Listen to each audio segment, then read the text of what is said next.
Hi, this is Dr. Poole, and I thought I'd give you a general overview of neurodegenerative diseases as we discuss amyotrophic lateral sclerosis, which is one of the neurodegenerative diseases.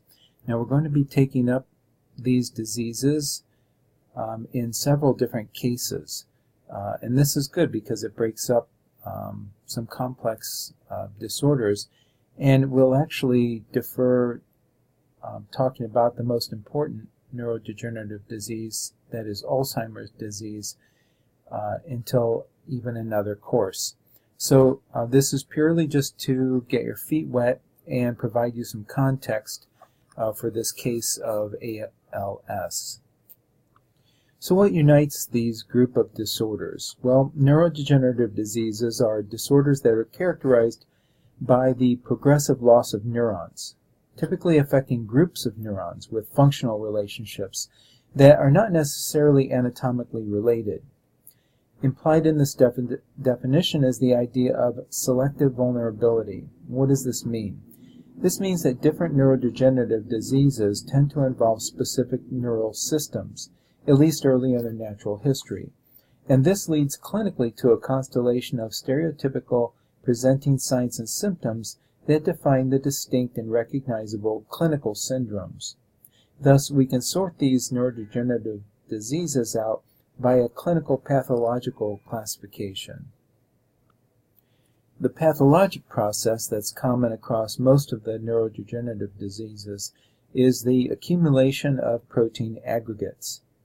The accumulations of abnormal proteins occurs either intracellularly as inclusion bodies or extracellularly, usually as some form of amyloid protein. Cellular inclusion bodies have long been recognized as characteristic of certain degenerative processes, and in many cases are required features for the histologic recognition of specific diseases. Historically, most inclusions were defined by chemical properties that could be distinguished by special staining techniques. With our modern cellular and molecular studies, the constituent proteins are now characterized in many of these inclusions and define some of the steps involved in their biogenesis. Now we identify the abnormal proteins in tissue with immunohistochemical stains that specifically target the abnormal protein. It's now becoming common for neurodegenerative diseases to be named according to the protein involved, which forms the basis of a biochemical classification. Keep in mind that these diseases may be familial, in which there's an identifiable mutation that's involved in the production of an abnormal protein, or they may be sporadic. This is a basic list of the neurodegenerative diseases that we're going to cover in the preclinical curriculum. As I mentioned, Alzheimer's disease and along with frontotemporal lobar degenerations are going to be discussed in the life cycle course. Creutzfeldt-Jakob disease, Parkinson disease, and Huntington disease are going to be discussed in another case in this course. So, for this case, we're going to focus on amyotrophic lateral sclerosis. And this will be covered in a separate presentation. So as you go through learning about these neurodegenerative diseases, I want you to keep in mind this outline of how to approach them and keep them separate from each other. First of all is that some of these neurodegenerative diseases are characterized more by a movement disorder, whereas others are characterized by primarily by cognitive disorders, which we call dementia.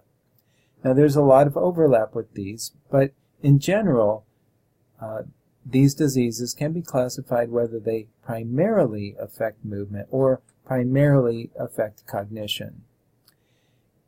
Each of these neurodegenerative diseases can be separated on the basis of some specific clinical features, and these are what define the clinical pathological syndrome. Each of these tend to affect specific neuroanatomical sites, and that's what also distinguishes them from one another. As alluded to 2 slides ago, there are different microscopic hallmarks that distinguish these diseases, which include either inclusion bodies or extracellular deposits. And finally, as I mentioned, these can be distinguished biochemically according to the defect that leads to the abnormal protein accumulation. So that's your overview for neurodegenerative diseases.